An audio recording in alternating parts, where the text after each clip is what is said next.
Have you ever bought something that you regret? Like an expensive TV or car or renting out an apartment that's way too fancy and way too expensive for you? What if I told you I've done all of those and more? I've mentioned before that I'm not the sharpest tool in the box, and my financial knowledge is mostly through the mistakes that I've made. And because of this, I've made some bad spending choices for educational purposes. So in this video, we are going through some of my worst purchases in my 20s and 30s to see if I've learned my lesson and stopped making bad decisions. I'll give you a hint.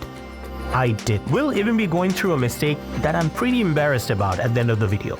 But at least you'll learn from my mistake. By the end of this video, you will know what kind of stuff you should avoid in these periods of your life. Consumerism has tempted me just like many other Americans. We all want that shiny new phone or the clothes that we don't need. And if we can't pay for it, we're going to use our credit cards to make these purchases. Couple that with expensive student loan, pointless insurance plans, and particularly bad investment, you will see that there's no end to these regretful purchases. And while it may look like some of those purchases are unavoidable, there's always an alternative. Hi, my name is Tasvir Mirza. I'm a realtor and a diversified investor, and on this channel I make finance videos on bad spending. Feel free to jump around the timestamp below for your preferred bad spending. Education is important, but if you're going to spend a good chunk of your 20s working to repay the debt, then what's the point? Now, you want to educate to improve yourself and get a good job, but that doesn't mean you should saddle yourself with thousands of dollars of debt. I made the mistake of not looking closely at the kind of loans we signed on to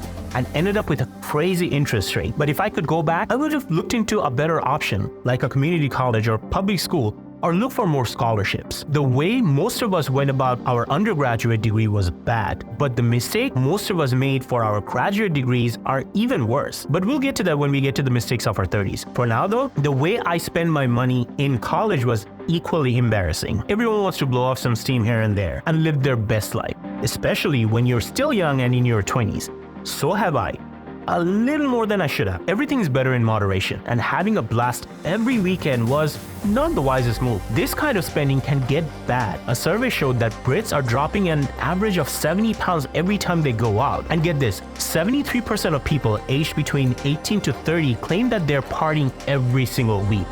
That's about 280 pounds a month, which is almost $400. Let me know in the comments below, how often do you party or used to party? And if you're out to go to party, you know you'd have to look better while doing so. We all want to look good so we can feel good about ourselves or leave a good impression on others. But if I'm leaving a good impression on you, leave a like on this video and subscribe to this channel, as it helps to grow the channel tremendously. Moving on though, the occasional purchases here and there are good ideas, but I didn't stick to the occasion and spend a lot on a bunch of clothes that I don't even wear anymore. I was also using my credit cards for these impulse purchases, which made things even worse for me in the future. So stick to buying something that you truly like instead of getting into redundant amount of clothes that you only wear once or twice. Like just 2 really good suits that makes you happy is far better than 5 suits. Good clothes can leave a good impression, but don't go as far as getting a new car to keep up with appearances like I did. The freedom that comes with a car is amazing, but the expenses can become an anchor to restrict your financial freedom. As of making this video, fuel is about $3 per gallon. While it was cheaper in the past, the point still stands. In my 20s, I went and bought a couple months old Honda Accord, which was almost brand new. My dumbass paid MSRP on a used vehicle, financed at a high interest rate. Had I known any better,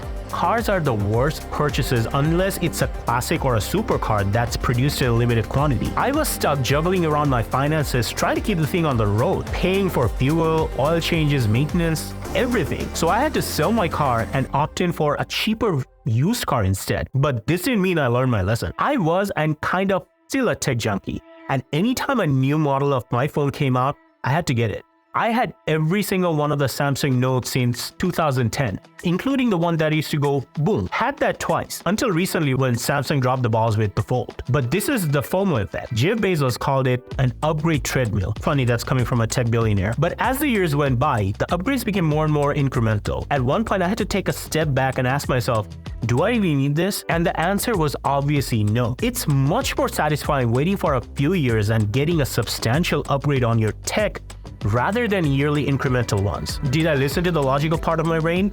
Hell no. I wish I adopted to this mindset for another gadget purchase which I made in the future, but we'll get to that in a bit. And while I didn't go buy the new phone every year, how I would use my phone was completely a money waster. As we're getting into the 30s, if any of these mistakes you're able to relate to, let me know in the comment section below. I respond to every single one of my comments, and join the community if you'd like to watch more content like this. Now, spending a premium just to save upwards of an hour to skip out on cooking was not a good way of spending my money. It was okay to do it once or twice a week, but not every day. Restaurants charge about 300% of what their food is actually worth, so it makes much more sense just to go for do-it-yourself route. But the one thing I would love to do while eating is watching TV, so I bought one.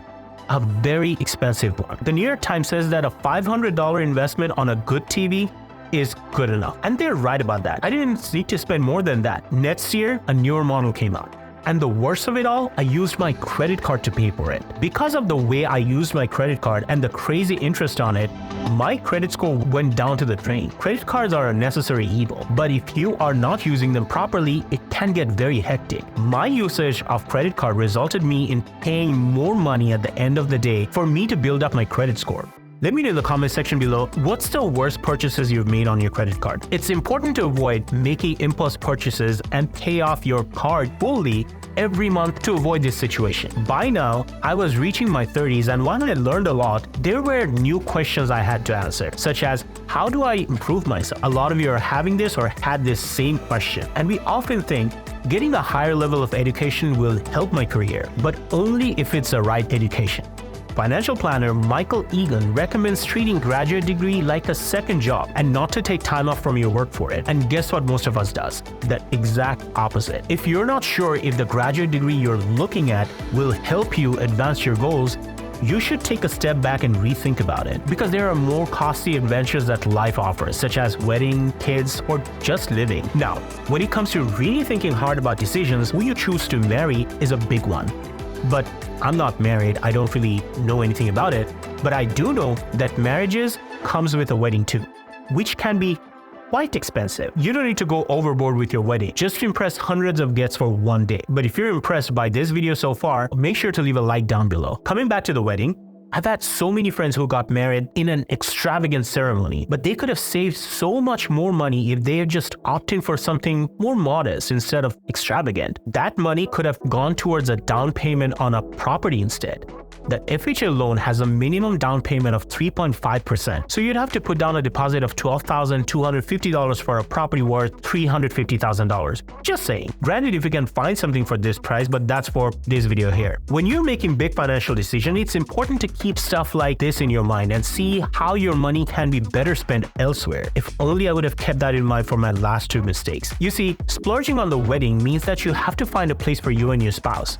But I chose a place that was just for myself, and it was still not good. 1 out of 3 Americans spend more than 30% of their income paying for rent, and I was a part of that statistic. The place I decided to stay at was quite expensive, which meant I had less money for the future investment. There are always better options for more affordable location, but I understand the desire to give your family the best you can, so it's a bittersweet experience. Now remember, my friends who had that extravagant wedding, they had kids too. It turns out kids are quite expensive, and it doesn't help that new parents overspend on their first child. Oh, tell me more about it. Buying fancy stuff for yourself is one flaw, but for your kids, it's a completely different animal. Spending increases tremendously as the first child appears in a person's life. Everyone wants to give their child a good life, but it's better to avoid getting a fancy stroller and instead of saving that money for their college tuition. Can you believe this thing cost $7 grand? My first car was cheaper than this. Forget the stroller. You might also tempted to get children's life insurance, where they save up cash for children's future. But this is a waste of money because the fees of the insurance are higher than the return rate. Might as well buy the stroller. I would invest on a 529 savings account to use as an emergency fund. Other insurance plans like travel insurance, identity theft insurance, and rental car insurance can either be redundant, just be like a scam, because you're paying for something you don't really need. And talking about scams, I made an unwise investment decision to purchase an NFT. To the moon! Now, I was basically spending the money I was okay with losing. But with how many NFTs has lost their value, it makes sense that there are many people out there who regret spending hundreds and thousands of dollars on it. And this wasn't the only bad investments I made. Some people have probably made millions buying and selling cryptocurrencies. I was not the one. Crypto is still a bubble, and it tends to crash again and again, many times over. Whenever you put money onto it, you're more likely to lose it rather than make some big gains. But again, if you're only putting the money that you're willing to lose, it's not the end of the world. And that's the point of it all. It's okay to make few mistakes as long as you learn from them. You don't need to overanalyze everything and look through every course of action before making a decision. In fact, hesitating like this could be the biggest mistake you could ever make. You don't need to be super smart to avoid every mistake and make sure you make good financial decisions all the time. Sometimes being dumb could even make you millions. If you don't know what I'm talking about, take a look at this video, why people dumber than you are making millions. Like and subscribe if you haven't already. Thank you for hanging out with me. See you in the next video.